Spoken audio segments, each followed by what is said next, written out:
네, 10월 20일 장 마감 후 방송을 시작하도록 하겠습니다. 나오신 분은 유한타증권 선흥역 지점 박진희 부장님, 안녕하세요. 네, 안녕하세요. 네, 우리 지금 방송 전에 그 김선우 때문에 너무 상처를 받으셔가지고 계속 역시 이 아줌마 팬들의 이 파워가 대단하다는 걸 제가 오늘 처음 알았습니다. 일단 그러나 우리가 마음 아프게 그런 얘기를 그 아픈 거를 우리가 보통 그 다른 걸로 또 승화를 시켜야 되잖아요. 돈 될 수 있는 주식을 픽하는 걸로 우리가 승화를 한번 시켜보죠. 주식도 똑같은 것 같아요. 이렇게 보여지는 이미지랑 알고 보면 그 안에 들어가 있던 그 주식의 실질적인 내면이랑 완전 다르잖아요. 지금 같은 경우는 뭐 엔터주들이나 뭐 콘텐츠주들은 포장이 엄청나게 잘 돼 있는 상태잖아요. 그렇죠. 그러니까 지금 그렇고 뭐 2차 전지주들도 마찬가지고 뭐 외국의 뭐 학자는 그렇게 얘기를 하더라고요.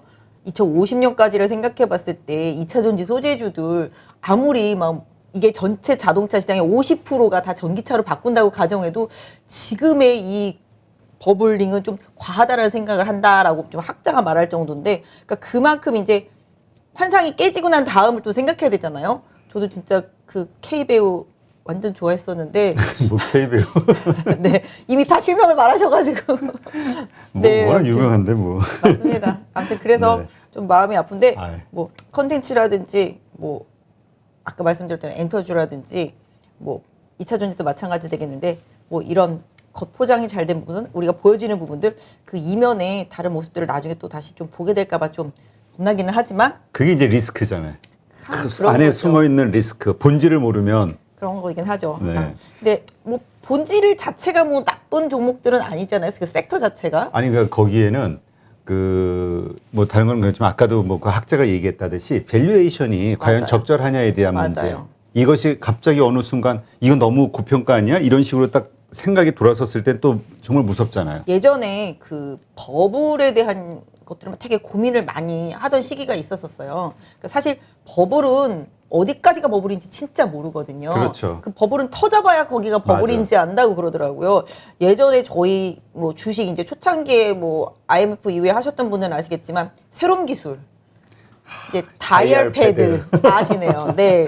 그러니까 야, 그 그거. 부분으로 생각해서 본다라면은 그 당시에 신랑감 1위 하면은 세롬 기술 다니는 세롬 남자. 기술. 네, 막 이랬었거든요. 그래서 뭐 일부러 뭐 어떤 사람들은 이렇게 세롬 기술 그 이렇게 다이얼 있잖아요. 옆에다 끼고 다니고 있었다. 뭐 이런 얘기들도 많이 나오는데 그때 생각해 보면은 뭐 세롬 기술, 뭐 버추얼텍, 뭐 로코스 홀딩스 막 이런 것들 뭐 매일 자고 남은 상한가 막 이랬었잖아요. 그리고 막 100만 원도 막 넘어가고 로코스 같은 경우도 막 이랬었던 때를 생각해 보면 그때는 그렇게 당연하다고 생각했었거든요. 그렇죠. 근데 지나고 보면 아닌 거가 돼버린 거잖아요. 지나고 보니 정말 바보짓을 했던 거지. 그러니까 새로운 기술이 계속 나와서 그런 거죠. 그리고 그 새로운 기술이라는 게 그 당시에는 어마어마했었지만 조금 지나고 보니까 너무나 흔한 맞아요. 무료전화 그 당시에는 그랬었잖아요. 그죠? 지금은 뭐 무료전화 마찬가지로 진짜 너무너무 그런 부분들, 뭐 메신저도 다 마찬가지가 그래서 되겠지만. 이게 그 참 미래를 보는 통찰력 아니면 그 자기의 어떤 중심 혹은 그 절제 이런 게 정말 투자에서는 그때 워렌 버핏 정말 바보 취급 당했었잖아요. 그 IT 버블 때 네네. 이미 워렌 버핏은 늙었다. 시대는 끝났다. 그러나 버블이 끝나고 났더니 승자는 결국 워렌 버핏. 뭐 그때는 뭐 어차피 워렌 버핏은 이제 가치가 없는 주식들한테는 이제 투자를 안 했었으니까. 그렇죠. 그래도 요새는 워렌 버핏 뭐 애플도 투자하고 뭐 다른 것도 투자하고 많이 바뀌었더라고요. 그 수석 그 뭐죠? 그 후계자가 그러는 것 같은데. 뭐 하여튼 일단 오늘 시장 어쨌건 하락으로 좀 마감했죠. 큰 네, 폭은 맞습니다. 아니지만. 네, 맞습니다. 뭐 시장이 단기적으로 지난번에 저희가 2,900선 깨지고 한 중간에 한 2,870선에서 저는 반등할 거라고 봤는데 그 살짝 이 정도에서 좀 반등을 하긴 했는데 기본적으로 기술적 반등 좀 이어지는 구간이었고요. 오늘 3,047까지 딱 제가 3,050 정도에서 최대 가면 한 3,100까지 예상을 하고 있는데요. 그 정도까지 일단 기술적인 좀 반등이 나왔고 그러다 보니까 좀 일정 부분 좀 차익 실현 매물들이 좀 나왔다라고 보실 수가 있겠습니다. 최근에 보시면 그 당시에 막 급락하고 공포감을 막 이렇게 조장했을 때 그때 불거졌던 이슈들 그 부분들이 해소된 건 사실은 없어요. 해소된 거는 그렇죠. 없는데 익숙해진 거죠. 그렇지. 네, 사람이 항상 익숙해지는 걸 조금 경계해야 되겠지만 이제 익숙해진 거죠. 테이퍼링 할 거야. 그다음에 뭐 금리 인상 하기 인플레이션 이렇게 된 거잖아요. 근데 뭐 달라진 건 없어요. 그렇죠. 사실 뭐 미 국채 10년물 금리도 지금 1.6대 올라가 있고. 근데 이런 부분들이 항상 이제 익숙해진 거라는 거죠. 그러니까 알고 있다라는 거죠. 몰랐을 때랑 알았을 때랑 상당히 다른데 주식 시장도 마찬가지예요. 항상 이게 방향성은 다 알고 있지만 그 속도감 너무 급진적으로 훅 들어왔을 때 놀래는 그런 현상들 이런 부분들이 좀 있다라고 보셨으면 좋을 것 같은데 지금은 뭐 사실 달라진 건 없지만 멘트들이 좀 많이 달라졌죠. 중국에서 뭐 시진핑 같은 경우 뭐 헝다 문제는 이제 통제된다. 금융당국이 통제할 수 있다. 그리고 4분기에 인민은행이 추가적으로 양적 완화할 수 있는 룸이 있다라는 식으로 최근에 좀 얘기를 하고 또 그다음에 오늘 같은 경우는 최근에 이제 석탄을 계속 이제 더 중국에서 채굴 많이 한다고 지난번에 말씀드렸었잖아요. 그래서 석탄 가격 많이 빠지고 또 화학 제품 가격들 많이 빠지니까 또 관련주들 우르르 원자재 가격들 이런 부분들이 좀 많이 빠지면서 또 해당 관련주들이 좀 조정을 받았고요. 또 최근에 뭐 그때 지난주에 왔을 때 이제 메타버스 ETF 나왔다고 말씀을 드렸잖아요. 그 관련주들이 정말 하늘 높은지 모르고 올라가다가 뭐 사실 어제 넷플릭스 실적 발표하고 나서 더 붐업이 되긴 했어요. 근데 그래서 오늘 아침에 뭐 강하게 올라간 이후에 오후에 조금 차익 실현 매물이 나오긴 했습니다만은 그래도 상승세는 좀 유지된 상태였었고 상대적으로 아까 말씀드렸던 대로 원자재, 비철금속 이런 부분들이 좀 많이 빠지다 보니까 2차 전지, 소재 섹터 내에서도 조금 차익 실현 매물들이 좀 나오면서 상대적으로 주도주 섹터주들이 약간 좀 차익 실현 매물과 함께 조정 이런 부분들이 좀 나타났고 뭐 많이 빠졌던 낙폭과대주들이 일정 부분 좀 순환 반등이 있었습니다만은 오후장에는 조금 힘이 떨어지는 모습들이 나타나면서 결과적으로는 좀 지수로 봤을 때는 이제 저항대에 거의 다다랐기 때문에 조금 시장에서 좀 차익 실현 매물들이 좀 나왔던 것 같습니다. 자, 그러면 이제 조정은 끝나고 이제 다시 상승이 시작이 되냐? 3,300선을 향해서 갈 것이냐? 아니면 여기서 저항을 맞고 다시 하락할 것이냐? 뭐 여러 가지 의견이 있잖아요, 네, 지금. 네. 어떻게 보세요? 개인적인 의견은. 저 개인적으로는 쉽게는 못 갈 거라고 생각을 하고 있습니다. 미국 시장 같은 경우는 사실 차트가 살아 있어요. 그 당시에도 빠질 때도 뭐 어느 정도까지는 빠질 거라고 좀 말씀을 드려왔었지만 미국 시장 같은 경우는 지금 60일선이 살아있는 상태고 그걸 뚫고 올라갔어요. 그렇기 때문에 미국 시장 같은 경우는 전 고점이 얼마 남지는 않았거든요. 근데 여기서 이제 왔다 갔다 하면서 미국 시장도 왜냐하면 고점일 때도 그렇고 바닥일 때도 그렇고 시장의 변동성이 많이 커지거든요. 변동성이 많이 커지다가 방향 잡히는 쪽으로 급전직상하거나 급전직하하는 흐름들이 좀 나타나게 되는데 미국 시장 같은 경우는 아직까지 좀 추세가 살아있는 상태고 왜 그러냐면 미국 시장 같은 경우 최근에 나와지는 지표들이 그닥 나쁘지는 않았었거든요. 근데 다만 이제 최근에 이제 우려되는 부분들이 인플레이션 우려라는 부분들을 사실은 좀 잠재우기는 어렵습니다.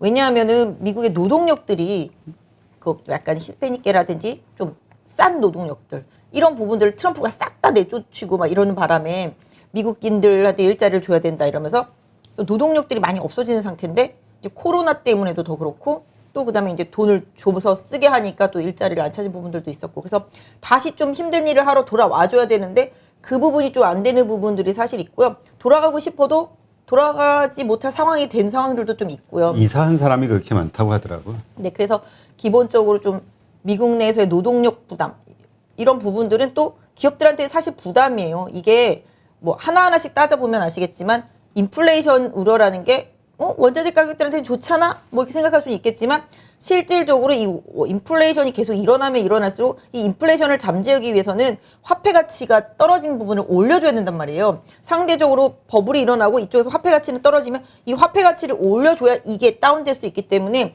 이런 부분들을 생각해 본다라면은 지금 상태에서 금리 인상이 없으면 또 현재 상태에서 화폐 가치가 떨어져서 구매력이 떨어진 상태라면은 또 기업들은 원자재 부담에서 원가 부담이 생기잖아요. 그렇다 보면은 제품을 팔았을 때 제품가를 올리지 못한다라면은 마진이 줄어들게 되잖아요. 이런 부분들을 고려하면 기업들한테 결코 좋은 부분들이 하나도 없잖아요. 그래서 시장이 빠진다라고 뭐 경기가 하강한다라고 대폭락이 나온다라고 말씀하시는 분들은 이런 부분들이 좀 근간이 있는 부분들인데요.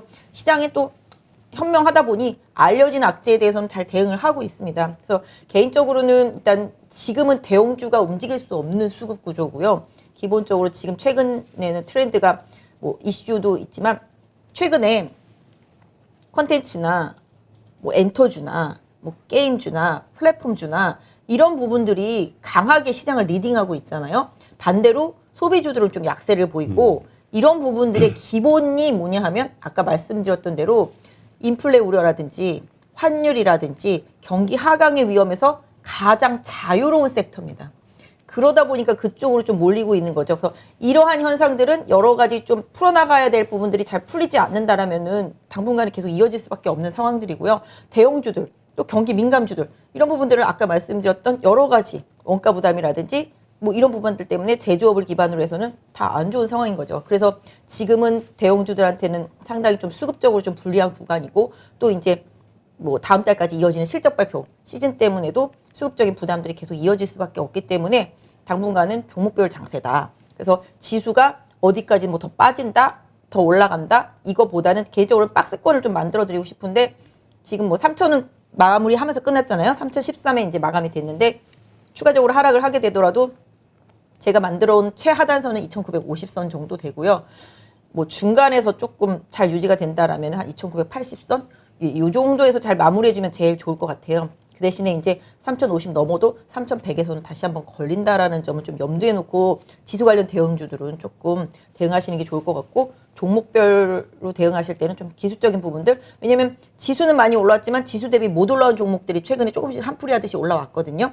이런 현상들이 더 이어질 수 있을지는 좀 더 수급적인 부분들 좀 봐야 되는데 뭐 대외적인 변수 날아오는 것들이 항상 국내 시장한테 영향을 많이 미치기 때문에 확인해 봐야 될 부분들은 좀 상당히 좀 많이 있지만 아까 말씀 주셨던 대로 추가적으로 더 상승한다라는 거에는 약간 조금 아니다.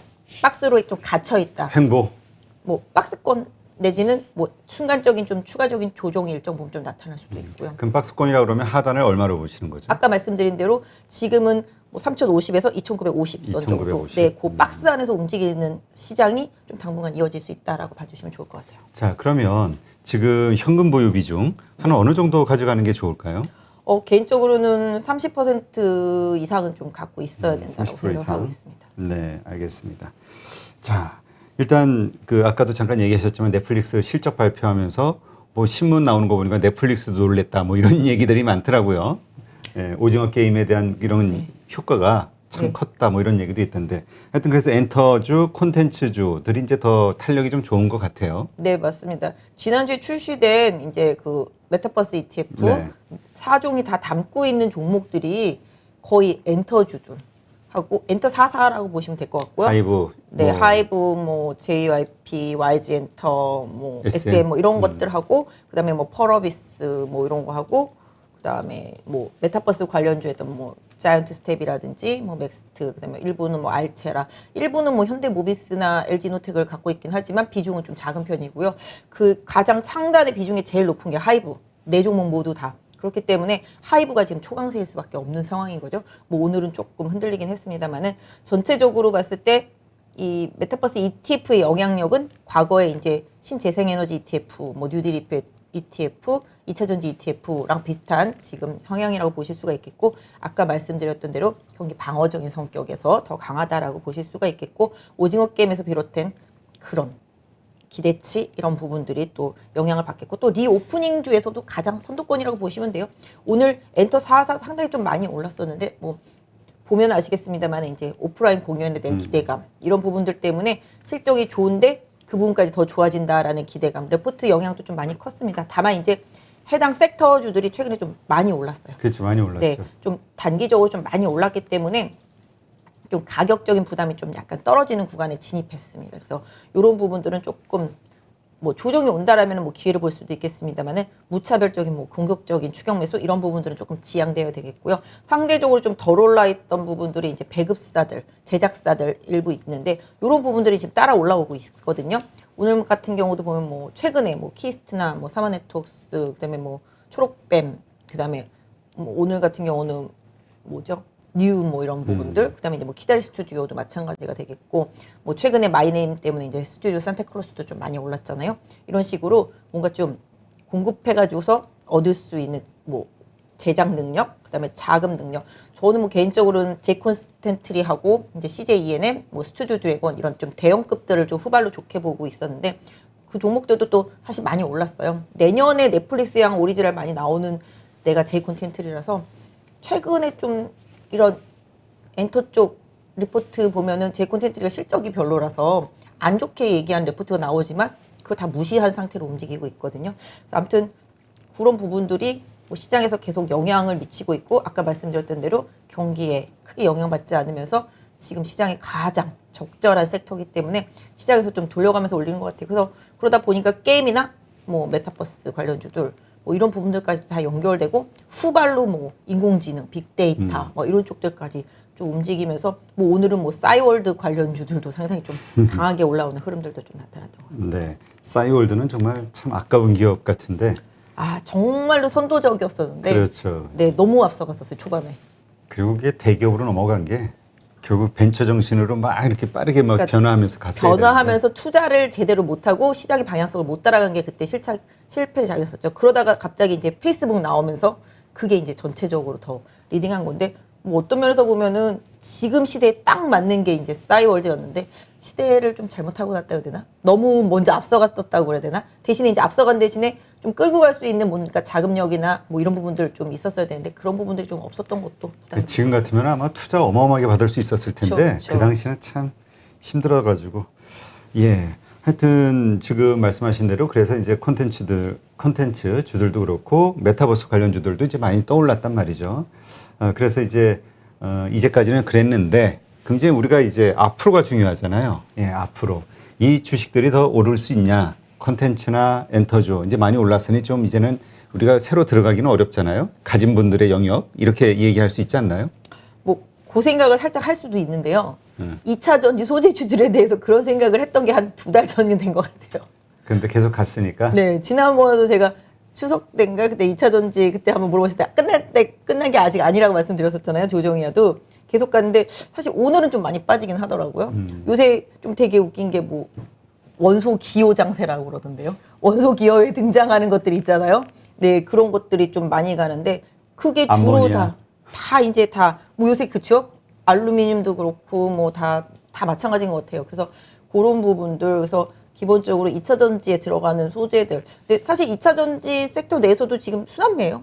먼저 간 건 좀 쉬고 뭐 음극재, 양극재 나누고 뭐 구리, 동박 나누고 뭐 거기에 약간 좀 수소 들어가 있는 것들 신재생 에너지 테마까지 좀 섞어가지고서 계속 순환매예요 실제적으로. 그래서 이런 부분들 고려해서 본다라면은 뭐 아직 완벽하게 준 건 아닌 것 같고요. 오히려 또 조정은 기회다라는 생각을 할 수밖에 없는 섹터. 어차피 지금 시장은 딱 2개밖에 안 가거든요. 원자재하고 뭐 신재생 에너지 섹터하고 컨텐츠 엔터 섹터 딱 요렇게만 가거든요. 그러니까 그 안에서 지금 돈이 빠져나갈 만한 다른 변수가 생기기 전까지는 그 안에서밖에 뺑뺑이 돌 수밖에 없거든요. 하지만 이제 지난번에도 익숙함을 좀 경계하라는 말씀을 드렸다시피 빠지면 또 올라올 거야, 빠지면 또 올라올 거야라는 그런 그러다가 이제 익숙함이 뇌리에 팍 박혀서 완전히 이렇게 막 화석이 된 상태가 되면 나중에는 힘들어질 수도 있기 때문에 항상 좀 뭐랄까요 뇌를 좀 말랑말랑하게 해줘야 된다고 그러나요? 그래서 좀 사고를 좀 유연하게 가질 필요는 있겠는데 하지만 아직까지 그 수급이 빠져날 만큼 뭔가 새로운 이슈나 새로운 대안처가 크게 떠오르지 않았다. 이런 부분들 다만 이제 최근에 좀 자동차에 대해서는 긍정적인 얘기들이 좀 많이 나오고 있어서 대형주가 가려면 그쪽에서 좀 해줘야 되는데 아무튼 아직까지 대형주가 가기에는 수급 구조가 아직까지는 좀 강하지 않다라는 점 때문에도 그렇게 좀 계속 움직일 수밖에 없는 것 같고 상대적으로 대형주 단에서는 뭐 네이버나 카카오도 기술적인 반등을 강하게 하면서 역시 좀 플랫폼 섹터주들이 경기에 둔감하기 때문에 그런 부분들 같이 좀 영향을 좀 받고 있다라고 보시면 맞을 것 같아요. 그러니까 어쨌든 기술적 반등이다 이렇게 보시는 거죠 개별주들도. 어떤 개별주? 아니 뭐 지금 네이버, 카카오. 아 지금 현재까지는 그렇죠. 근데 기술적인 반등을 그때도 저희가 분석을 좀 해드렸었잖아요. 이 정도 오면 이 정도까지 올라올 거야. 거기 어디까지 올라올 거라고 예상했던 거에 지금 거의 한 70%, 80% 정도까지는 올라온 것 같기는 해요. 네. 그러면 지금 그렇게 가격이 많이 올랐음에도 불구하고 좀 상대적으로 가장 좀 그래도 좀 덜 올랐다 이렇게 생각하는 그 탑픽으로 보는 뭐 메타버스 관련해서 혹은 컨텐츠 관련해서 어디로 보세요? 아 참 어려운데요. 컨텐츠가 참 많이 올라가지고 뭐 콘텐츠가 많이 올라오긴 했는데 뭐 오징어 게임의 인기를 계속 끌고 가려면 이 두 번째, 세 번째도 계속 히트작이 좀 나와줘야 되잖아요. 근데 그런 부분들이 좀 부족하게 되면 갑자기 열기가 확 식을 수가 있기 때문에 그 부분은 살짝 좀 경계를 할 필요는 있긴 그러니까 해요. 뭐 마이네임 스튜디오 산타클로스 뭐 거기 많이 올랐지만 마이네임이 그렇게 화려한 어떤 성적을 거두고 있는 건 아니잖아요. 뭐 제가 이렇게 댓글을 많이 봤는데 재미있다는 쪽이 20% 정도 되고요. 별로다라는 쪽이 한 80% 정도 되는 것 같더라고요. 보니까. 댓글이. 네. 그러니까 뭐 뻔한 얘기다 뭐 이런 부분들이 되겠습니다. 근데 앞으로 뭐 지금 뭐 계속 나올 것들이 많이 있어요. 뭐 이영애 씨도 준비하는 것도 있고 지리산 뭐 전지현 씨 준비하는 것들도 있고 이런 차기 후발작들이 좀 잘해줘야 K 콘텐츠에 대한 인기가 계속 이어질 수 있지 않나 싶은데 아까 말씀드렸던 대로 금방 또 식어버리게 되면은 그렇죠. 네 그런 우리 뭐 부분들에 드라마 대한 몇 주 안 보면 다 잊어먹잖아요. 처음에 열광하다가. 맞습니다. 그래서 그런 부분들 좀 고려해야 되는데 계속 이제 후발주자들을 만들어낼 수 있는 제가 생각할 때는 콘텐츠들이라든지 이런 영화 제작 배급사들 중요한 게 뭐냐면 이제 코로나 때문에 많이 못 만들었었거든요. 근데 이제 앞으로 활발하게 만들고 또 국내 콘텐츠주들에 대한 관심, 콘텐츠사들, 제작 배급사들에 대한 관심이 높아지면서 투자도 많이 받게 된다라는 말이죠.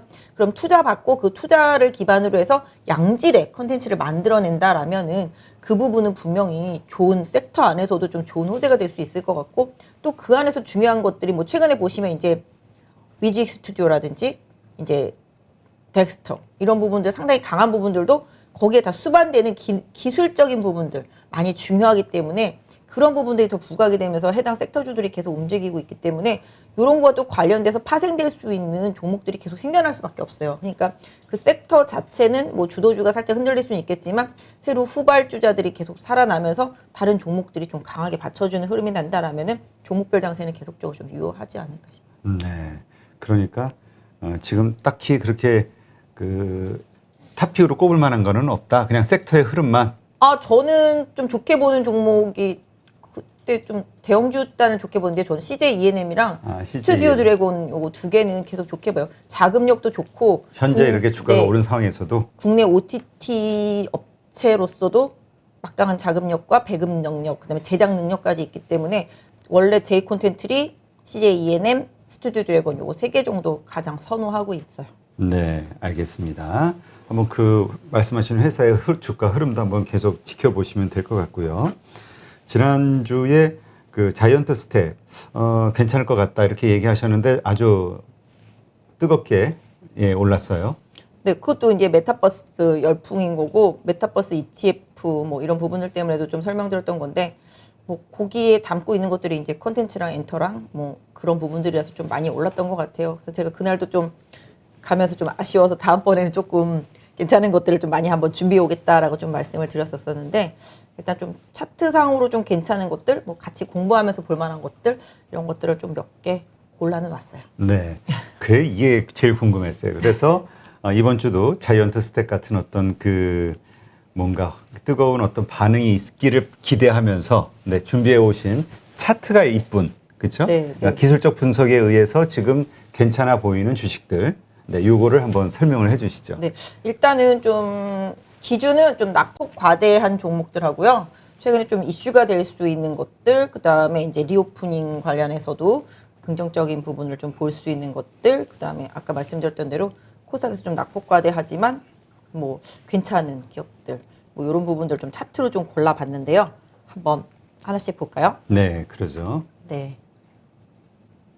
잠깐만요. 차트 어디서? 죄송해요.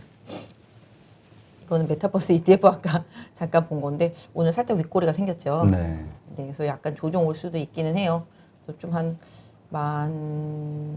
모르겠어요. 한 11,000원, 11,000 한 3,400원? 요 정도까지 혹시 내려온지 한번 생겨보실 수 있을 것 같고요. 제가 한번 차트로 좀 종목을 골라봤습니다.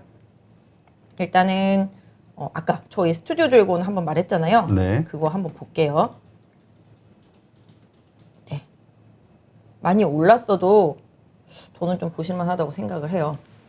스튜디오 드래곤 같은 경우는 다른 거에 비해서는 크게 오른 게 별로 없고요. 대형주다 보니까 움직임이 조금 둔했거든요. 후발로 좀 올라오고 있습니다. 그래서 스튜디오 드래곤 같은 경우는 사실은 뭐 이쪽부터 봤었는데 여기서도 기회를 좀 주고 나서 지금 이제 가는 상태인데 거래가 일단 붙고 있고 지금 이제 21선이 61선 통과하면서 소위 말하는 이제 골든 크로스가 발생을 하게 되죠. 다만 이제 아직까지 61선이 하향 흐름이고 다만 이제 완만하죠. 하향이긴 하지만 완만하잖아요. 이런 것들은 지지력이 일정 부분 있습니다. 그런 상태다 최근 보시면 계속 이제 저점이 올라가고 있는 스타일이잖아요. 흔들리고는 있지만 아랫꼬리가 계속 달리면서 저점이 올라가고 있습니다. 제가 장중에 계속 봤는데 저점에서는 조금 받아주는 느낌? 뭐 이런 부분들이 좀 계속 있더라고요, 보니까. 그래서 이런 부분들, 특히 이제 스튜디오 드래곤 같은 경우도 신작들이 계속 긍정적인 부분들을 좀 영향을 많이 미칠 수 있을 거고, 최근에 개마을 차차차도 스튜디오 드래곤 작품이라고 네. 보고 있고요. 일단 기본적으로 오늘 거래가 터진 부분에 있어서 조금 긍정적이다. 저는 개인적으로 좀 보고 있습니다. 그래서 이 종목 같은 경우 예전에 주가가 한번 많이 올랐다가 이제 막 쭉 빠졌는데, 그때가 언제죠? 송중기 씨 나오고 장동건 씨 나왔던 거 약간 좀 무슨 원시인 비슷한 거 나왔던 뭐 거. 이상한 드라마 있었어요. 그 이름이 갑자기 생각이 안 나는데, 아무튼 뭐 그때 이후로는 주가가 상당히 좀 힘들었었거든요. 근데 작년에 이제 코로나 터지고 일정 부분 좀 강하게 올라오면서 직전 고점 부근에서 이제 저항을 받은 상태라고 보시면 좋겠는데요. 일단은 지금 이제 이 부분, 그러니까 지금 보시면 여기 계속 이제 저항대잖아요. 지금 이제 3번의 저항을 뚫지 못하고 이제 하락을 한 이후에 그 다음에 좀 급등을 해서 그 구간에서 다시 좀 조정이 나왔습니다. 그래서 그 다음 또 반등에서도 고점이 좀 낮아지는 행태를 보이기는 했는데, 지금 상태라면은 개인적으로는 이제 21선 기울기도 좋게 잘 올라오고 있고 61선도 완만하기 때문에 좀 잘 살펴보시다가 조정을 활용하셨으면 좋겠습니다. 그래서 가격대는 제가 보는 관점에서는 최대 지지선이라고 한다라면 한 요 정도 가격을 드리고 싶은데요. 어느 정도냐 하면은 요 정도가 좀 약간 의미가 있는 가격대라고 보이고 있습니다. 지금 보시면 이제 여기서 좀 지지받고 반등 시도하다가 되밀렸잖아요. 네. 여기서도 또 반등 시도하다 또 되밀리거든요. 그만큼 여기가 좀 저항이 있는 가격대였었는데, 여기서 그래서 1차적으로 한번 저항을 또 받잖아요. 올라갔다가. 하지만 밀렸다가 다시 뚫었다가 다시 했다가 다시 뚫고 올라갔기 때문에 제가 봤을 때는 이 가격대에서 다음번에 지지가 된다라면은 접근 매력도가 좀 있다라고 보실 수가 있겠습니다. 그래서 이 가격까지 내려오면은 9만 원이에요. 9만 원 정도라면은 뭐 지금 현재 가격에서 한 5% 이상 조정을 받는 상태죠. 거기까지 안 내려오는 게 사실은 좋고요. 거기까지 안 내려오는 게 사실은 좋고, 실질적으로는 한 9만 한 1,500원? 네, 요 정도에서 좀 지지를 해주는 게 가장 좋습니다. 그래서 만약에 스튜디오 드래곤이 조정을 받으면 한 9만 1,500원 정도? 네, 요 정도에서부터는 조금 부담 매수해도 나쁘지는 않을 것 같고, 1차적으로 좀 저항대가 형성이 돼 있는 부분이 10만 한 5천 원 부근이거든요. 네. 사실은 여기서도 한번 걸릴 거라고 봅니다. 9만 9천 원, 10만 원 부근에서. 그러니까 10만 원 정도를 1차적인 뭐 짧은 타겟 목표로 놓는다라면은 뭐 9만 1천 원대에서는 들어가도 10% 정도는 나온다라고 생각해 보실 수가 있겠고, 상황에 따라서는 뭐 다른 반전도 기대해 볼 수 있지 않을까. 최근에 좀 거래가 많이 붙고 있는 점은 좀 긍정적이라고 보고 있고요. 이런 부분들이 좀 앞으로도 뭐 지금 보시면 뭐 TVN 쪽의 편성 이런 부분들은 스튜디오 드래곤 많이 하고 있고, 스튜디오 드래곤 자회사도 상당히 조금 좋은 회사들이 좀 많이 있어서 긍정적인 부분들이 있어요. 수급만 놓고 보시더라도 오늘 윗꼬리는 달렸지만 상당히 좋은 수급이죠. 지금 보시면 제가 잠깐 확대할게요. 네. 네. 지금 보시면 이제 오늘 외국인이 좀 들어왔어요. 그리고 최근에 투신권에서 계속 강하게 좀 매수를 해주고 있죠. 네. 투신권에서 강하게 매수를 해주고 있고, 사모펀드도 좀 조금씩이지만 들어오고 있고, 연기금이 좀 3일 연속 매수를 해줬다라는 점이 좀 긍정적입니다. 그래서 연기금과 투신권의 매수세에 오늘은 외국인이 들어와줬다라는 점이 좀 긍정적이라고 좀 보실 수가 있겠습니다. 그래서 스튜디오 드래곤이 상대적으로 좀 묵직해요. 무거워요. 항상 좀 고평가다 뭐 이런 얘기들을 받아요. 최근에 근데 그게 좀 논란이, 제이 콘텐츠리 같은 경우도 비싸다 막 이런 얘기들을 계속 하는데도 올라오잖아요. 스튜디오 드래곤 같은 경우도 항상 좀 10만 원만 가면은 묵직해져서 못 올라가고 그랬었는데, 이번에는 조금 다른 행보를 좀 보여줬으면 좋지 않을까. 왜냐면 여기서 거래가 한번 실렸는데, 그 다음에 하락할 때 보시면 거래가 많지가 않거든요.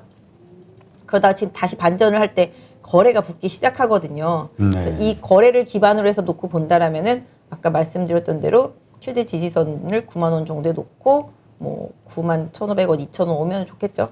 혹시라도 온다라면은 좀 저점에서 좀 접근해 보실 수가 있지 않을까라고 좀 보여지고 있고요. 뭐 손절선은 뭐 아까 말씀드렸던 지지선, 네, 요 정도보다는 뭐 제가 생각할 때는 좀 한 8만 한 8,000원, 9,000원 요 정도 좀 짧게 지지선 드린 손절선 드린다라면은 그 정도가 아닐까. 왜냐면 최근에 좀 잘 지지가 됐던 가격대인데, 그 가격대가 깨지면 뭐 여기 21선이 있기도 합니다만은 그 정도에다 좀 손절선을 놓고 좀 대응해 보시면 어떨까라는 생각 좀 해보고 보유하신 분들도 이런 부분들을 좀 참고해 보셨으면 좋겠고 그 다음에 뭐 또 이제 CJ ENM 아까 말씀드렸죠. 그렇죠. 네, CJ ENM 같은 이것도 좀 경우 대형주 아닌가요?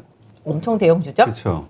근데, 근데 최근에 좀 많이 오르고 많이 있습니다. 올랐네요. 네, 많이 오르고 있습니다. 제가 생각하는 긍정적인 부분은 이런 거예요. 지금 SM 인수에서 카카오가 빠졌잖아요. 그렇죠. 네, 카카오가 빠지고 나면 이제 지금 단독이란 말이에요. CJ ENM이. 근데 CJ ENM이 SM까지 만약에 갖게 된다라면은 뭐 엄청난 상황이 되는 거라고 봐요. 그래서 모든 엔터 쪽에서의 모든 걸 다 아우를 수 있는 그런 기업이 된다라고 본다라면은 CJ ENM한테도 좀 좋은 기회가 되지 않을까 싶습니다. 그래서 직전 고점 갔기 때문에 CJ ENM도 오늘 좀 저항이 나왔습니다.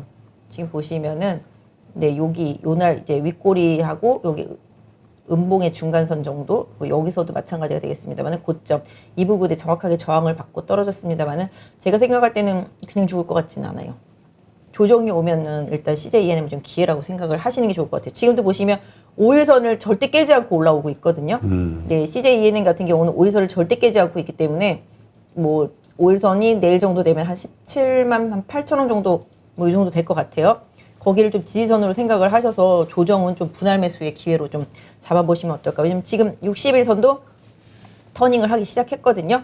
그리고 20일선은 일단 뚫어 있고 그래서 뭐 시장 상황 때문에 만약에 깊은 조정이 오면 더 좋은 기회가 되겠습니다만은 그렇게까지는 좀 안 올 거라고 좀 생각을 하고 있고요.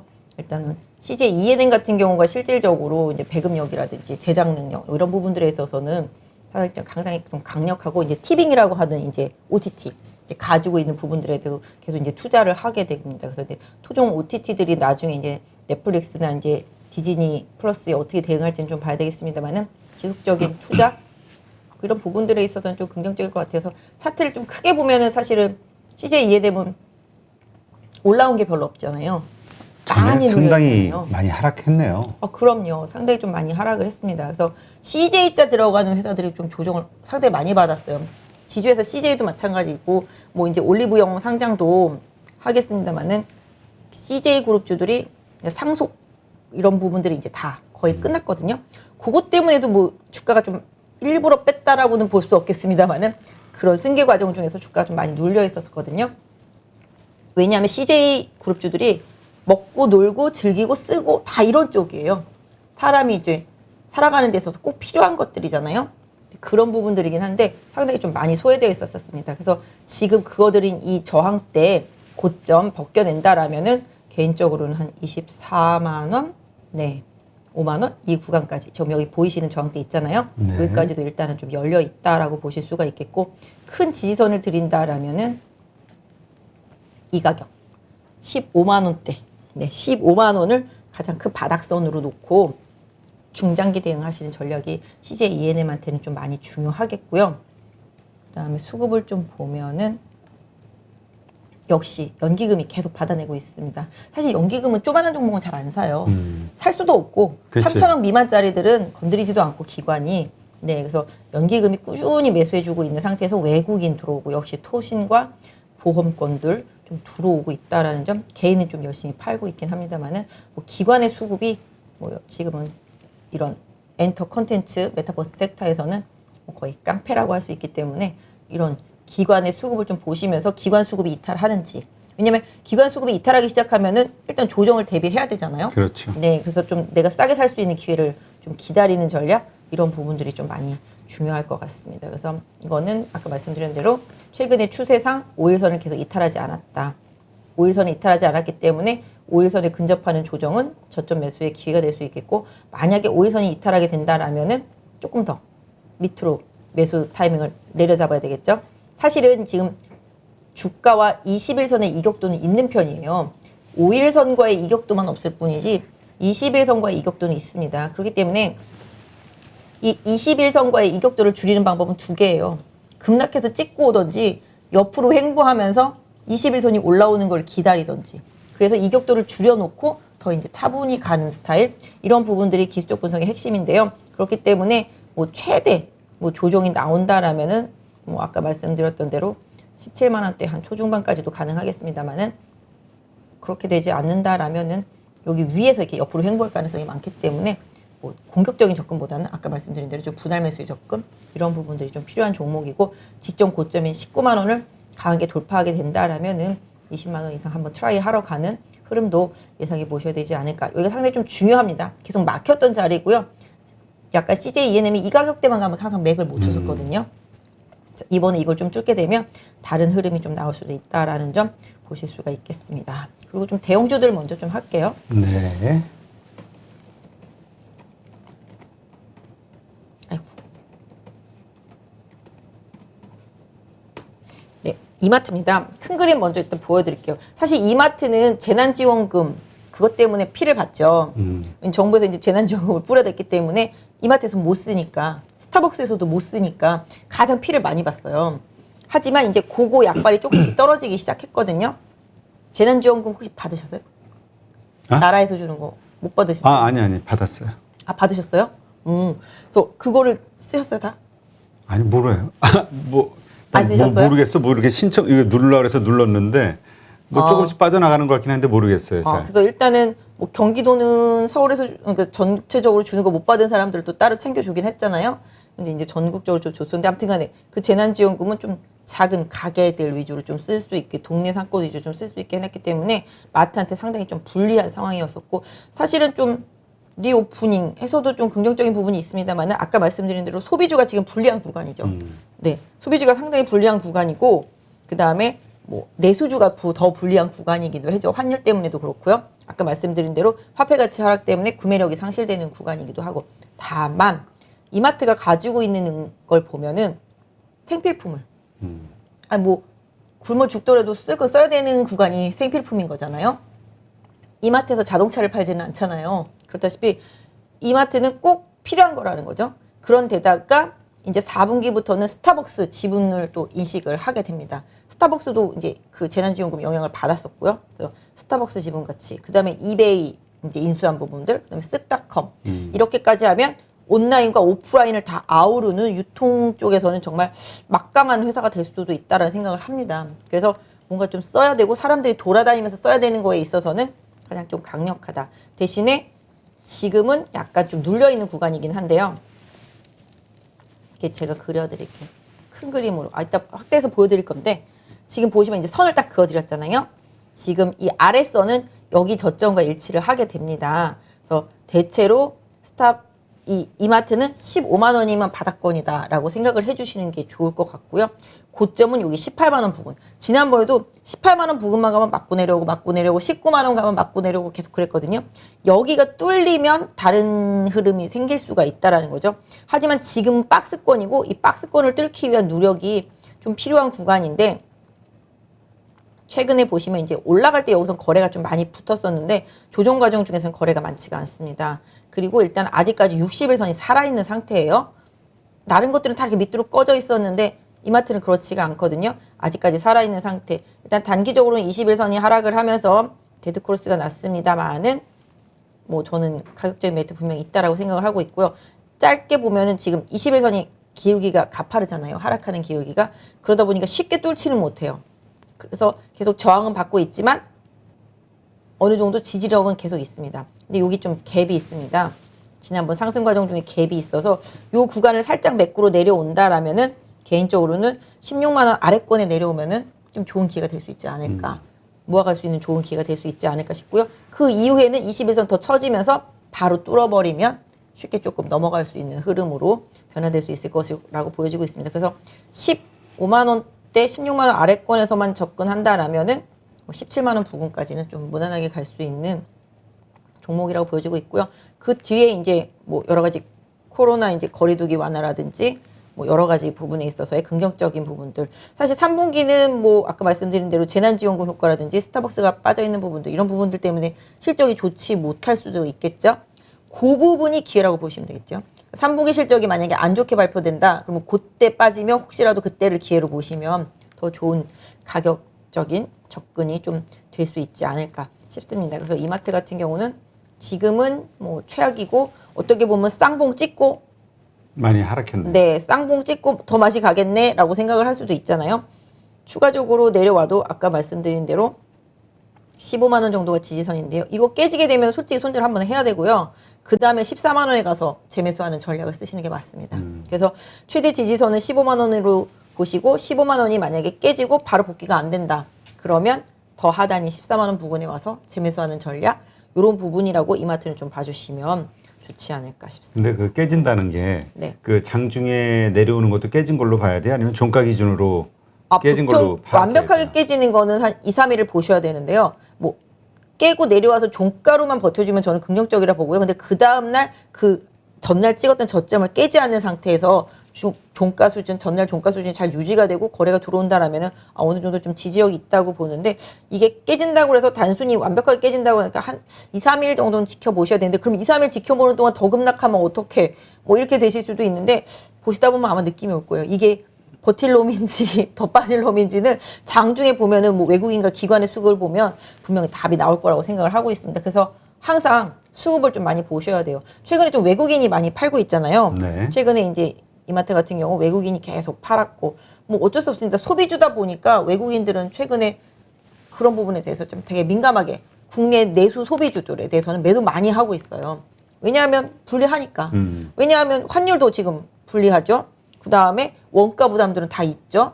그런 상태에 화폐 가치가 떨어지면서 구매력은 좀 떨어질 수밖에 없는 구간이니까. 그래서 신세계라든지 이마트라든지 이런 쪽에 매도가 많이 나왔고 특히 신세계 같은 경우는 11월 달에 MSCI 지수 리밸런싱이 있거든요. 그때 편출 예상 종목 중에 하나입니다. 그래서 신세계랑 지금 거론되는 게 이제 필라홀딩스, 그 다음에 이제 대우조선해양 이렇게 3개 정도가 거론이 되고 있어서 최근에 아주 외국인들 매도 폭탄이 장난이 아니에요. 필라홀딩스는 어저께 완전히 거의 무슨 폭격 맞듯이 맞아가지고서 급락을 했었는데 그거 지나고 나면은 또 리밸런싱 지나고 나면 또 상황이 바뀔 수도 있는데 12일 날 발표하고 30일 날 일시적으로 돌리니까 뭐 해당 관련주들 좀 보시는 분들은 그때를 한번 기다려 보시는 전략이 좋을 것 같아요. 그래서 일단은 아까 말씀드린 이 박스권을 돌파하는 방향 쪽으로 뭔가 중심이 이동되는 느낌이 나온다. 그랬을 때는 뭐 긍정적인 마인드로 좀 봐주시는 게 좀 좋지 않을까 싶고요. 또 네. 이제 하나 또 볼게요. 저희가 지금 뭐 소비주 위주로 보고 있어요. 제일 안 좋은 쪽에서 보고 있어요. 좋은 걸 봐야지. 그러니까 제일 안 좋지만 좋아질 수 있는 개연성이 있는 그러니까 안 좋으니까 이제 계속 안 좋기만 할 수는 없는 거 아니에요? 하이트진로 같은 경우도 이제 거리두기 단계가 조절이 됐잖아요. 네. 이제 저녁에 백신 맞은 사람 포함하면 8명까지 모일 수도 있고요. 그다음에 이제 뭐 결혼식도 좀 명수가 늘어났더라고요, 보니까. 몇 명? 200명? 뭐, 299명인가 뭐 그랬던 것 같아요. 꽤 늘어났던데. 네. 그래서 그 부분들 그다음에 뭐 저녁 12시까지 이제 식당들 영업하는 부분들 이러면서 보면은 음식료 섹터주들은 괜찮습니다. 최근에 롯데칠성도 좀 많이 올라왔고요. 오늘 오리온도 상당히 좀 강하게 올라왔었는데 사실 원가 부담을 바로바로 전이를 못 시키는 부분들이 식음료 섹터주들한테 가장 안 좋은 부분이지만 지금 위드 코로나에서 좀 긍정적인 부분들 여기 그때 그림 그려드렸는데요. 이때 이렇게 상승 추세였었잖아요. 네. 그러다 이게 여기서 깨지면서 급락한 부분이잖아요. 근데 지금도 보시면 약간 그런 스타일이 조금씩 있지 않아요? 지금 이렇게 제가 다시 한번 그림을 그려드리면 제가 원래 좀 손기술이 없는 편인데 어디 갔죠? 아 이것도 아닌데 이건가? 제가 저 회사 걸 못 다루는 참 그러네요. 손으로 긋겠습니다 그냥. 이렇게 지금 되어 있잖아요. 지금 네. 이렇게 그죠? 네. 네. 그래서 이렇게 보시면 이때랑 좀 비슷한 느낌이죠. 네. 근데 이제 저점은 좀 잡혀 있고 이제 방향성은 약간 윗방향 쪽으로 간다고 생각하면은 이 그어들이 추세선 쪽으로 이동을 하는 게 정상이잖아요. 그래서 이렇게 제가 봤을 때는 가능성이 이제 이런 식으로 이제 진도가 나가는 게 방향적으로 네. 그러니까 이쪽 방향으로 진행하는 게 이렇게 방향적으로 진행하는 게 맞다라고 보고 있습니다. 그래서 최악이 이제 3분기까지라고 보시면 좋을 것 같아요. 음식료 섹터 전반적으로. 그리고 이제 원자재 가격들이 서서히 조금씩 풀리기 시작하면 최근에는 뭐 정말 안 오른 게 없잖아요. 뭐 면화 가격부터 시작해가지고서 뭐 그래서 뭐 면화 가격 때문에 리바이스가 뭐 실적에 뭐 안 좋다 뭐 이런 식으로도 뭐 외국에서도 뉴스가 나오듯이 그래서 요 부분도 제가 생각할 때는 최악은 좀 지났다라고 보시고 조정이 오면은 역시 이거는 좀 저점에서 모아가기 전략 유효하겠다라고 보겠습니다. 사실 집에 있으나 밖에 있으나 술은 다 마시긴 마시거든요. 그렇지만 지금은 이제 모임을 할 수 있는 규모가 늘어나니까 분명히 더 많이 팔릴 수밖에 없는 상황이라고 보고 있습니다. 그래서 오늘도 보시면 이제 하이테젤로가 지지가 잘 되고 있어서 차트로만 봤을 때는 한 34,500원 네, 요 정도 지지선 놓고 보시면 맞을 것 같아요. 그래서 여기 한 34,500원 정도 되는데 요 정도 지지선 설정하시고 보시되 여기서 좀 저항 만들어 드렸잖아요. 요 저항대가 한 37,500원 정도 됩니다. 그래서 이쪽 방향으로 이동하면 뭐 1차적인 좀 저항은 37,500원 부근에서 좀 나올 수가 있다라는 점을 염두에 두시고 보유하신 분들은 좀 보시고요. 신규로 보시는 분들은 좀 조정을 좀 활용하시는 전략. 뭐든지 싸게 사야 수익이 나지 비싸게 사면 수익이 안 나거든요. 맞아요. 네, 그래서 그런 부분들. 사실은 이 종목은 어떻게 보면은 여기서 추세가 훼손이 됐잖아요. 그렇죠. 그렇죠. 여기서 이렇게 상승 추세가 이어지다가 그 상승 추세가 깨졌단 말이에요. 그렇기 때문에 사실 쉽지 않다라고 볼 수도 있겠지만 뭐 가격적인 면에서는 롯데칠성이랑 화이트진로 뭐 이런 오리온도 최근에 많이 올라왔지만 이런 음식료 섹터주들에 대한 관심도 차후에는 좀 필요하지 않겠냐라는 측면에서 좀 봐드린 거고 말씀드렸던 대로 최대 저항대를 좀 보셔야 되는데 최대 저항대가 아까 말씀드린 한 37,000원, 37,500원이니까 그거 돌파하는지 좀 매수하신다라면은 확인하시는 전략 거기서 힘이 없다 그러면은 바로 차익 실현. 근데 다만 제가 봤을 때 한 4,000원 정도까지 4만 원이죠. 4만 원 정도까지는 조금 여유가 있다. 최근에 보시면 연기금 계속 사고 있잖아요. 지금 담고 있는 거 보이시잖아요. 네. 그죠? 연기금 담고 있고 오늘 뭐 사모펀드 어제부터 좀 팔긴 했습니다만은 타 있고 투신도 마찬가지. 외국인도 오늘 좀 사줬고 최근에 외국인 이제 매도보다는 매수 쪽에 빨간색이 좀 더 많이 보이잖아요. 이런 부분들을 좀 염두에 두실 필요가 있겠다라고 보실 수가 있겠습니다. 그래서 이제 좀 큰 것들 먹는 것들은 대충 좀 끝났고요. 네. 이제 낙폭과대 이제 코스닥 쪽으로 넘어가면 차트로만 보시면 낙폭과대주들. 네. 사실은 바이오에서 최근에 바닥에서 올라오고 있는 것들이 이제 매드팩토, 그다음에 ABL 바이오 이런 것들이 좀 상당히 좀 강하게 올라왔고요. 뭐 일단 애널리스트들도 바이오 섹터 하시는 분들도 상당히 좋게 말하는 섹터. 네, 왜냐면 그동안 코로나만 보고 달려왔다라면은 네. 바이오 섹터가 코로나만 보고 달려왔다라면 이제 코로나에서 벗어나서 뭐 항암 신약 섹터주들 이런 것들이 다시 또 이제 돋보이는 구간이 됐다라고 보겠습니다. 이 종목은 작년에 상장했고요. 이오플로우입니다. 이오플로우는 어떤 회사냐 하면은 그런 거 있죠. 그러니까 패치, 그러니까 뭐랄까 몸에 장착하는 웨어러블 기기인데 이런 거잖아요. 인슐린 같은 경우를 이제 자동적으로 이제 넣어준다라든지 지금 췌장이라든지 뭐 신장 이런 쪽과 관련되어 있는 패치형 제품들을 계속 만드는데 회사가 굉장히 뭘까 기술력도 있고 좀 상당히 좀 연구 많이 하는 기업들이라고 생각해요. 지금 이거를 보면은 작년에 상장했기 때문에 큰 그림이 안 그려지실 수도 있는데요. 이 앞에 그림을 보시면 저희가 지금 화면이 가리고 있어서 잘 못 보실 수도 있겠는데 제가 잠깐만요. 차트를 약간 옆으로 이동해 볼게요. 네. 이렇게 보시면 여기 거래 많잖아요. 네. 그렇죠? 상승할 때 거래가 많이 붙었는데 그 뒤로 빠질 때 거래가 거의 없네. 거의 없잖아요. 그죠? 매수한 세력들이 안 빠져나갔다라는 거겠죠? 지금 상태로 봤을 때. 그런 데다가 장기 조정 이후 올해 1월 달 고점 찍고 계속 조정을 받았어요. 그러니까 거의 한 10개월 가까이 조정을 받았죠. 그런 상태 속에서 거래 별로 없었고 최근에 이제 이평선이 이제 수렴돼 가고 있는 상태인 거죠. 그래서 바닥선은 뭐 제가 봤을 때는 지금 최대한 지지선 봐드린다라면 최근에 찍었던 저점권 한 49,000원 정도? 네, 이 정도가 좀 마지노선이라고 보시고요. 혹여라도 뭐 이 종목을 가지고 계시거나 뭐 저점 매수를 했는데 49,000원 깨진다. 그럼 바로 손절. 네, 요거 깨지면 어디까지 빠질지 모른다라고 봐주시는 게 좋겠죠. 다만 이제 좀 큰 그림에서 다시 좀 봐드리면 거래가 조금씩 이제 늘기 시작하잖아요. 네. 아예 없었었는데 늘기 시작하고요. 여기도 보시면 올라갈 때 거래가 붙어요. 그러니까 매수는 하고 빠질 때는 매도가 많지 않다라는 거잖아요. 그래서 일단은 최근에 이날 9월 30일 날 거래 많이 붙었고 그다음에 오늘 하고 어제 거래 붙었습니다. 그래서 양봉에서 거래 붙으면서 올라갔기 때문에 개인적으로는 사실 저는 이 종목 너무 사고 싶어가지고 오늘 아침에 어제도 그랬지만 주문을 넣으려고 제 걸 딱 열어놨는데 손님 막 통화하다 보니 방송하다 보니 이미 올라갔더라고요. 그래서 저도 못 샀는데 저도 내려오면 한번 노려볼까? 왜냐하면 제가 이거를 계속 지난주부터 계속 봤거든요. 네. 근데 여기서 계속 이렇게 뚫으려고 노력을 하다가 못 뚫더라고요. 그래서 어제도 한 요 정도 가격이 있을 때 한 5만 2, 3천 원 있을 때 이제 제 손님들한테 이제 온라인 하시는 분들한테도 좀 말씀드렸는데 여기서 요거 54,000원을 제끼면 갈 것 같다. 그러니까 잘 보고 있다가 요거 뚫을 때 잘 보시라고 말씀드렸는데 오늘 어제 종가 언저리까지 쭉 치고 올라가서 뚫더니만 오늘 또 치고 올라가더라고요. 다만 이제 오늘 오후에 좀 시장이 밀리면서 바이오 주식도로 차익 실현이 나오면서 사실 중국에서 시진핑이 약간이나 엄청 해가지고 오늘 중국에서 그런 종목들을 좀 많이 빠지긴 했었거든요. 근데 보시면 오늘 윗꼬리가 달렸지만 거래가 는 거를 좀 긍정적으로 보고 싶고요. 그 다음에 아까 말씀드렸던 대로 지지선은 이 종목 만약에 매매하신다면 지금 55,800원인데요. 일단 추세상으로는 한 54,000원? 네.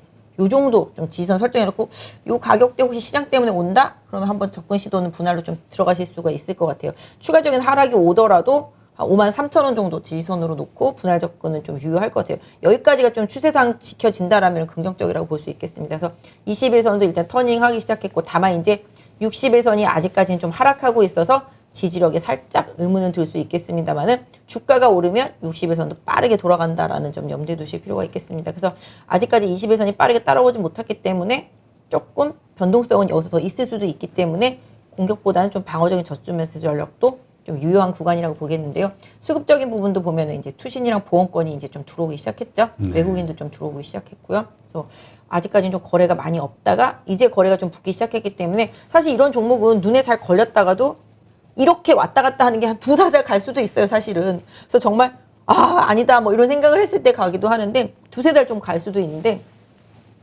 이걸 보시면은 이걸 보시고 매매를 하실 분들은 그럴 가능성도 일정 부분을 좀 염두에 두시되 저는 어차피 이제 드릴 때 기술적인 부분으로 좀 저점의 느낌이 있어서 보여드린 거니까 그 부분이 명심해 주시고 단기적으로 만약에 오르게 된다라면은 한 6만 2-3천 원대 여기 저항 있잖아요.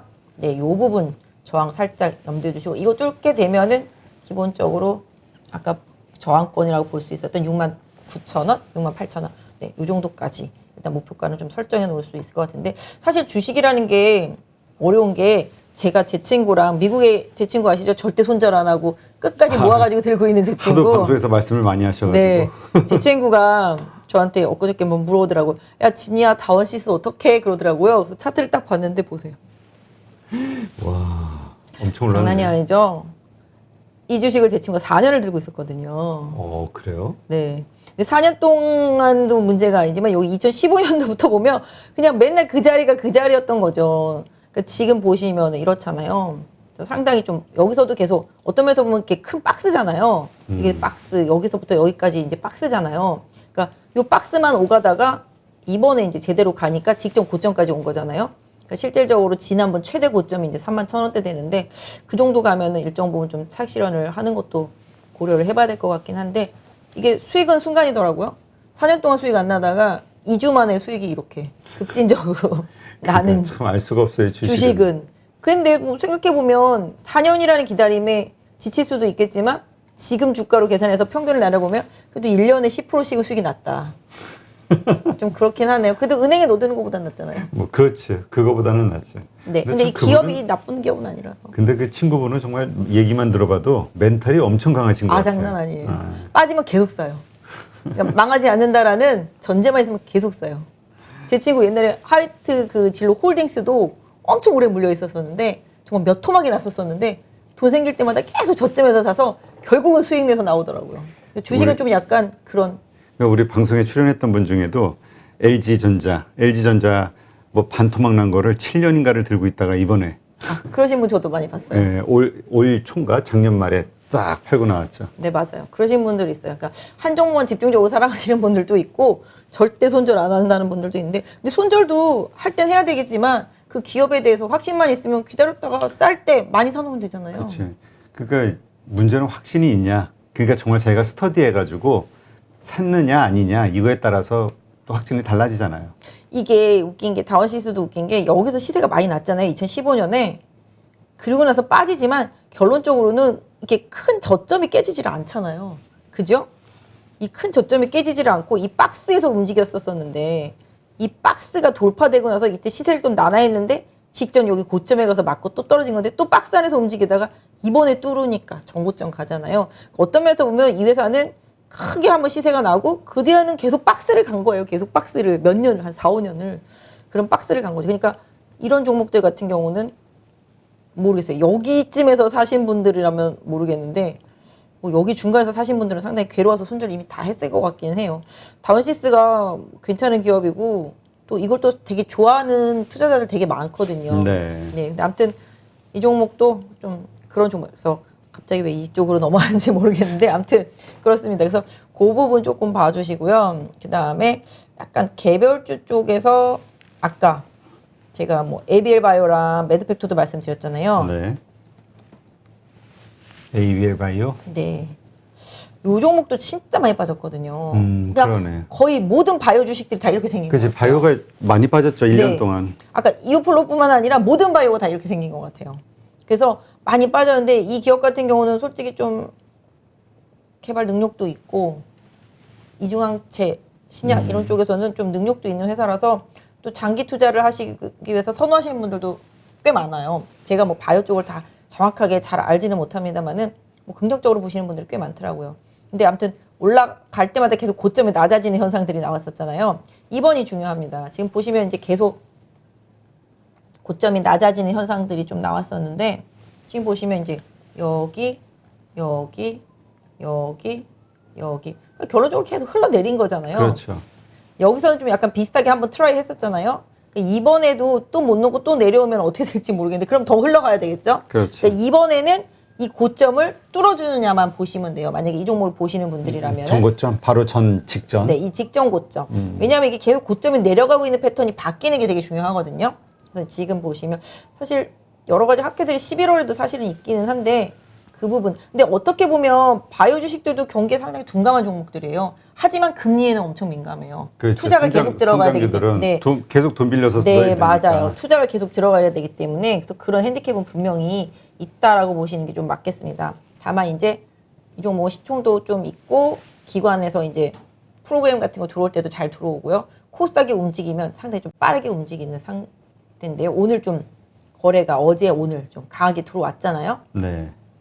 그래서 좀 윗꼬리가 달리면서 여기 보시면은 200일선에 좀 저항을 받았습니다만은 이제 20일선 터닝하기 시작하고 60일선도 이제 터닝하고 있단 말이죠. 그래서 뭐 시장이 폭파되고 뭐 만약에 바이오에 되게 악재가 터지지 않는 다음에는 에비엘 바이오 같은 경우도 제가 생각할 때는 조정이 나오더라도 한 2만 원 선 정도는 지지력을 좀 보여줄 수 있는 상태다라고 보실 수가 있겠고 만약에 거래 없이 조정이 들어와서 한 2만 원 정도, 뭐 요 정도 내지 그 아래권에 혹시 내려온다라면은 역시 한번 기회로 삼아볼 수도 있지 않을까. 이거는 그냥 낙폭과대 종목으로서 한번 골라본 종목이고요. 수급적인 면도 보시면 이제 연기금이 이제 거의 안 사다가 이제 들어오잖아요.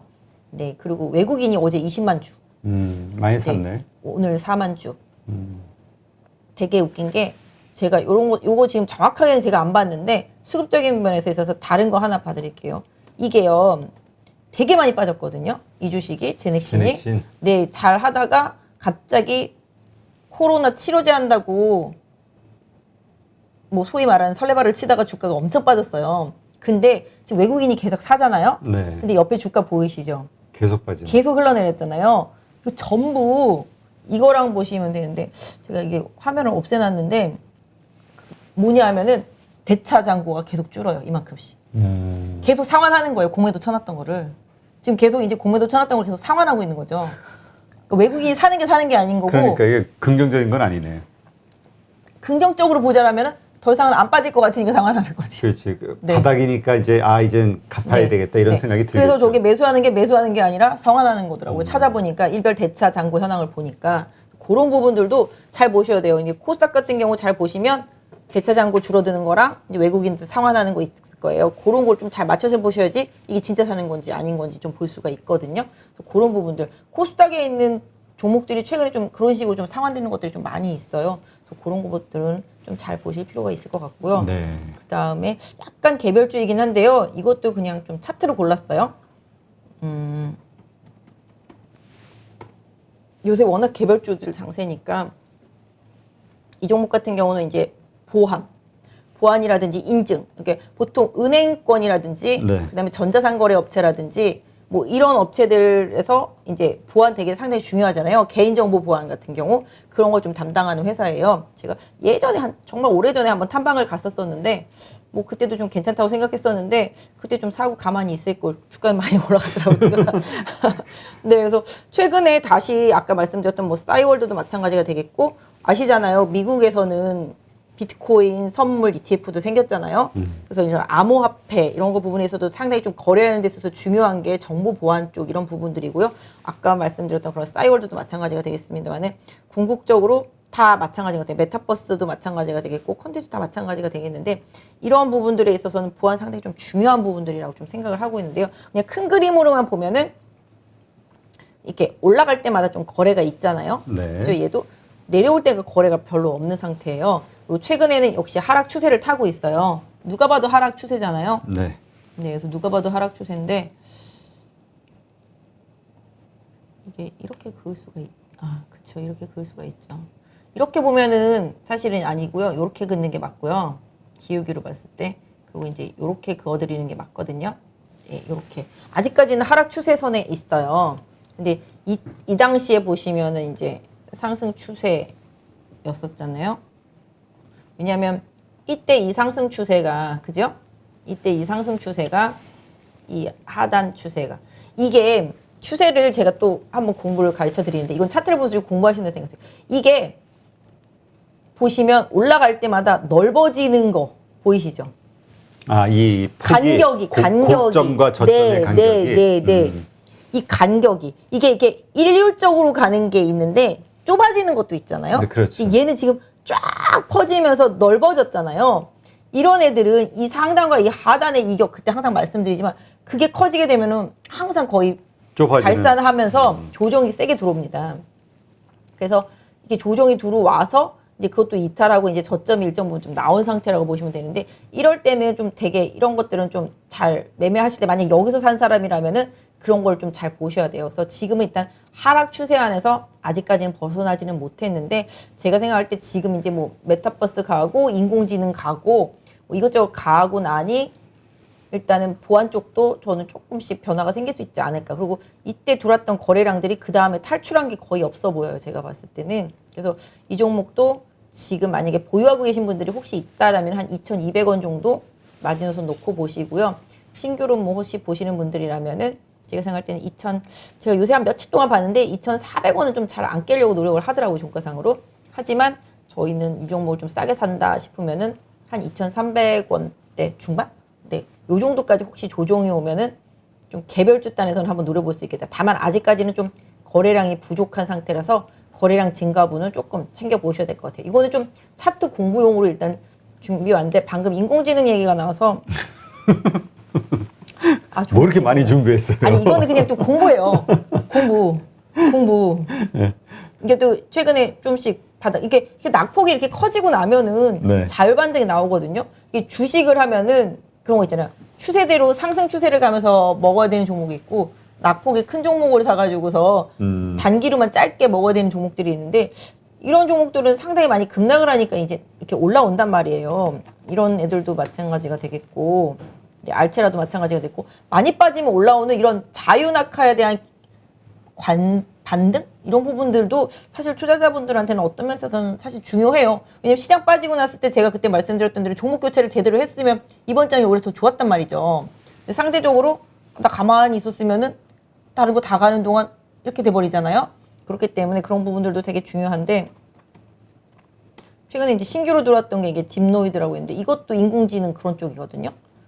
좀 이제 오랜 시간 많이 빠지고 나니까 이제 조금씩 거래가 되면서 올라오거든요. 근데 개별주들을 너무 말씀드리는 거를 다 믿지는 마시고요. 제가 봤을 때는 그냥 차트 공부 겸 해서 지금 워낙 대형주가 안 가니까 개별주들을 조금 말씀을 드리고 있는데 이런 부분들은 조금 시장에서 그러니까 주도 섹터주들이 생기면 그 주도 섹터주의 흐름을 좀 쫓아가는 게 좋습니다. 제가 최근에 제일 좋게 보면서 이제 좋게라기보다는 아까 말씀드린 대로 CJ E&M이나 스튜디오 드래곤도 말씀드렸습니다만은 이 사만 네트워크스도 드라마 제작하는 회사란 말이에요.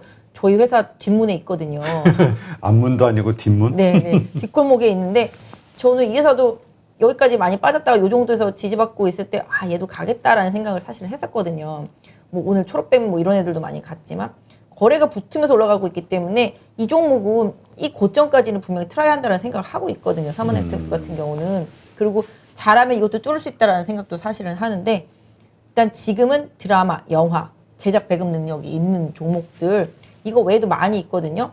찾아보시는 노력 좀 많이 필요할 것 같아요. 근데 사실은 이런 쪽들이 다 주가가 정말 싸요. 그러니까 이게 낙폭 과대주의임에도 불구하고 이게 시장에 관심을 받는 이슈를 갖고 있는 섹터에 들어있어야 된다. 맞아요. 그럼 그 섹터 안에서 1등이 가고 2등이 가면 3등도 가게 되어 있거든요. 그럼 나 1등이 가는데 1등 못 샀어. 그럼 2등, 3등을 골라놓으면 되는 거거든요. 그래서 지금 주도주는 엔터 44하고 아까 말씀드렸던 제이 콘텐츠리 그다음에 뭐 덱스터, 위직 스튜디오 그다음에 뭐 CJ ENM, 스튜디오 드래곤 뭐 이런 쪽들이 주도주들이에요. 근데 그것들 말고 좀 중소형 제작사들도 뭐 쥐구멍에 볕들 날 있다라는 식으로 그렇죠. 시장에서 수급이 계속 들어오고 있으니까 그런 쪽에서의 좀 순환매 이런 부분들은 좀 고려해 볼 수 있겠으나 아까 말씀드렸던 대로 오늘 약간 엔터 콘텐츠주들은 단기적으로 약간 좀 과대. 고점이 생겼기 때문에 그 고점을 어떻게 넘어가는지를 좀 확인하시는 대응이 좀 필요하지 않겠나. 그래서 결론적으로는 좀 좋게 보는 것들은 아까 스튜디오 드래곤, 뭐 CJ ENM, 그다음에 이마트 이런 부분들은 여러분들이 뭐 모아가시는데 크게 무리가 없는 종목들이니까 좀 봐주시고 지금 뭐 이렇게 아까 말씀드린 뭐 매드팩토나 뭐 ABL 바이오 이런 식으로 좀 낙폭과된 종목들은 뭐 트레이딩 영역에서 좀 봐주시는 게 좋고 뭐 게임주들도 요새 좀 좋잖아요. 그렇죠. 뭐 위메이드는 완전 미쳤어요 주가가.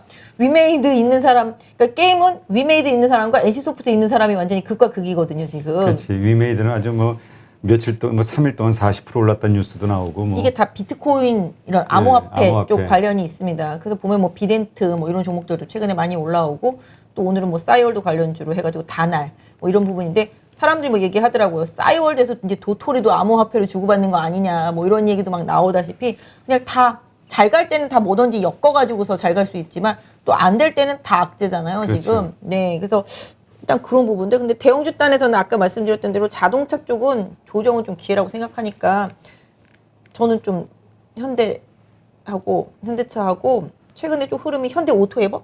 네, 요거 현대오토에버. 조금 좋아지는 것 같더라고요. 그런 부분들은 좀 챙겨서 명신산업도 그렇고 좀 챙겨보실 필요가 좀 있지 않을까 싶어요. 네. 대형주 단에서는. 그러니까 워낙 대형주 쪽이 요즘 흐름이 안 좋으니까 그러니까 중소형주가 흐름이 좋으니까 맞아요. 그 현대차 들어간 부품주들을 공략해라. 돈 많이 올랐어요. 그게 그런 얘기를 하더라고요. 네, 수소 관련주들 엄청 많이 올랐어요. 최근에 보시면은 뭐 세종공업, 평화산업 뭐 이런 식으로 이게 언제적 부품주야 싶을 정도로 막 그런 회사들이 좀 많이 변신을 해가지고 주가도 좀 많이 올랐어요. 그래서 그런 쪽들을 보시는 그러니까 대형주보다는 중소형주에 지금 최적화되어 있는 시장이라는 거를 좀 아셨으면 좋겠고 또 그나마 중소형주, 중대형주 쪽에서는 그나마 또 기관이 만져주는 종목이 좀 좋다라는 점 이런 부분들 그리고 하나 더 말씀드릴 거는 제가 그때 아니 이건 사라는 게 아니라 제가 아니 그때 그게 아니라 1시간 안에 우리 꼭 끝냅시다. 아, 맞아. 다지고서는 시작을 했는데 아 그래요? 아니 네, 좀 마지막. 네이버 올라오니까 말씀드린 거예요. 그때 제가 네이버 좀 빠지면 최대 한도로 올라오면 한 42만 원? 뭐 이 정도 말씀드렸잖아요. 오늘도 이렇게 좀 20에서 막혔잖아요. 네. 그러니까 이런 것들은 막히고 나서 조정 받을 때 약간 지지선 한 39만 원? 요 정도 좀 지지되는지 확인하시고 그다음 접근하시는 전략이 좋을 것 같아서 말씀드리려고 네이버. 한 거고 그다음에 카카오도 오늘 약간 호재성 뉴스는 카카오페이 카카오페이 상장이 예. 근데 보험 쪽들 이런 거 금융 상품 팔게 해준다는 것 같더라고요 보니까. 네 그런 부분도 긍정. 근데 카카오도 약간 네이버보다 조금 덜 올랐긴 한데 약간 이격도 제가 이게 줄여서 여기 갭 있는 부분까지 말씀드렸잖아요. 13만 5천에서 14만 원 정도 최대 본다고 그런 부분들 좀 참고해서 좀 봐주시면 좋지 않을까. 그래서 물렸던 분들은 좀 그런 부분들 고려해서 올라오면은 좀 차익 실현 내지는 비중 축소를 했다가 다시 조정받았을 때 확실하게 좀 지지력 확인하고 재매수하는 전략 이런 부분들 좀 쓰시라고 좀 말씀드리려고. 네. 이 비중 축소 이 말씀에는 그 정도 아까 얘기했던 저 지지선, 저 저항선, 저 근처까지 왔을 때 내가 고점에 사가지고 그 순간이 됐어도 마이너스이지만 그래도 비중을 줄였다가 나중에 더 사는 게 낫다 이런 생각이신 거죠? 내가 꼭 네. 손실이 안 나는 구간에서 팔라는 게 아니라. 왜냐하면 지금 뭐 카카오 수급만 보면 외국인이랑 기관이랑 엄청 많이 사거든요. 네. 그리고 그때는 뭐 규제 때문에 뭐 회사가 없어질 것 같이 그 난리를 치더니만 지금 또 바뀌었잖아요. 근데 상황이 바뀐 거예요. 왜냐하면 네이버 카카오한테 긍정적인 시장 흐름이 생긴 거예요. 왜냐? 아까 말씀드렸잖아요. 인플레이션 환경하에서 경기에 상당히 방어적이면서 영향을 덜 받는 덜 받는 쪽들이잖아요. 그렇지. 환율에도 영향 안 받고. 그래서 얘네들이 다시 또 지수를 리딩할 수 있는 기회가 생긴 거잖아요. 그러니까 기관도 그렇고 외국인도 그렇고 굳이 이 마당에 하이닉스 사겠어요? 삼성전자 사겠어요? 훨씬 더 네이버나 카카오가 지금 시장의 흐름에 부합하니까 그런 부분들 원가 부담이 있기를 하겠어요. 뭐 환율 부담이 있기를 하겠어요. 그렇잖아요. 그런 부분들 고려해서 외국인들도 움직이는 거죠. 하지만 제가 생각할 때는 한번 망가진 트렌드를 되살리려면은 분명히 들었다 놨다 하는 구간이 있을 거라고 보고 있습니다. 그래서 다이렉트로 뭐 여기 급락했었던 15만 원까지 가는 뭔가 폭발적인 호재가 있기 전에는 분명히 들었다 놨다가 분명히 할 수 있고 그다음에 21선과 61선과의 이격을 줄이면서 왔다 갔다 하는 흐름들이 분명히 진행될 거라고 보기 때문에 한번 급등이 나오면은 저는 개인적으로는 비중을 줄였다가 다시 조정받을 때 재매수해서 단가를 낮춰놓는 전략 들고 가는 한이 있더라도 그런 부분들 좀 추천드리고요. 뭐 뭔가 큰 호재가 터져서 정말 15만 원 왔다 그러면은 얼른 저희 같으면은 제 거라면은 냅다 팔고 조정이 들어오면 다시 재매수하는 전략 이런 거 쓸 것 같아요. 만약에 카카오나 뭐 네이버 가지고 계신 분들은 아니야 나는 뭐 이 회사는 더 믿음으로 갈 거야라고 하시면 뭐 제가 할 말은 없습니다만은 기술적인 부분에 있어서는 그렇다라는 점을 말씀드리고 싶어요. 네, 알겠습니다. 하여튼 손실 보고 있는 구간에서 비중을 줄인다. 이게 참 말처럼 쉬운 게 아니라 예, 그거를 해야 되는데라고 막 그 각오를 다지면서도 못하는 그 주린이들의 심정. 참 그거는 아마 경험해 보지 못한 분은 모르죠. 근데 그게 진짜 힘들어요. 정말 힘들죠. 내 주식은 손절이 잘 안 돼요. 그렇죠. 이게 말은 우리가 쉬운데 남한테는 아유 그걸 왜 안 팔았어 손절하고 그치. 다른 거 빨리 사 이러잖아요. 그러니까 그게 안 돼요. 우리가 내 주식을 거는. 할 때, 그러니까 트레이딩의 관점, 그러니까 정말 장기 투자로 꼭 끌고 간다 그러면 쳐다보지도 말고 그냥 있으시면 되는데 불안하고 뭔가 시장 대응을 잘 하고 싶어하는 분들이라면은 이 심리 우리가 당연히 생각하고 당연히 하려고 하는 그 심리를 억누르면서 거꾸로 하는 그래야 그리고 이 기계적인 매매라고 하잖아요. 네 맞아요. 예. 저도 쉽지 않은데. 손절을 잘 못하는데 사실은 그런 것 같아요. 지금 이거에 팔고 이거보다 싸게 살 수만 있다라면 파는 게 맞다라는 거죠. 개인 투자자분들은 그냥 작은 기회비용 손실, 그러니까 수수료 손실 이 정도만 감내한다라면은 내가 14만 원을 팔고 뭐 13만 원이라도 다만 5천 원이라도 싸게 살 수 있으면 해야 되잖아요. 대신에 리스크에서 발을 한번 뺐다가 안정화가 됐네? 그럼 더 비싸게 주고라도 들어올 수 있는 그런 배포가 좀 있어야지만 시장에서 수익을 좀 낼 수 있다고 생각해요. 사실 지수가 3,050에서 3,100까지밖에 안 보고 있기 때문에 지금 개인적으로는 올라올 때마다 비중을 좀 줄여놓으세요라고 말하고 싶어요. 종목들 같은 경우. 하지만 이제 아까 말씀드렸던 대로 뭐 아까는 뭐 차트 공부 겸 낙폭 과대 겸 뭐 이런 종목들은 이렇게 대응하세요라고 말씀드리기 위해서 뭐 종목들을 일부 언급드리긴 했습니다만은 시장 전체적으로 봤을 때 시장이 빠지면 개별 종목이고 뭐가 없어요. 그냥 다 죽어요. 그렇기 때문에 지난번에 한번 경험해 보셨잖아요. 그렇죠. 그래서 지수가 제가 생각하는 한도 내에서 2,950선을 하단으로 3,100선을 상단으로 3,050선에서 2,950선을 박스권으로 보실 때 박스권이 일시적으로 이탈해서 3,100을 가더라도 다시 추세 살린다는 생각보다는 여기서 다시 또 고점 매도할 수 있는 기회구나라고 생각해 주시면서 10월 달은 조금 보내셨으면 어떨까 싶습니다. 네, 알겠습니다. 하여튼 잘 참고하셔서 투자에 도움이 되셨으면 좋겠습니다.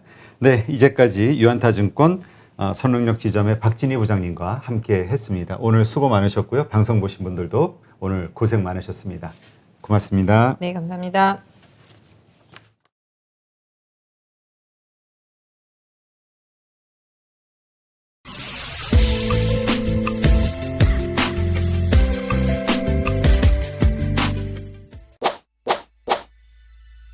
코로나발 경제 위기와 함께 찾아온 중국발 세계 경제 위기 들어보셨나요? 금융 위기가 여러분의 일생일 때 최고의 기회가 될 수 있다는 사실도 알고 계신가요?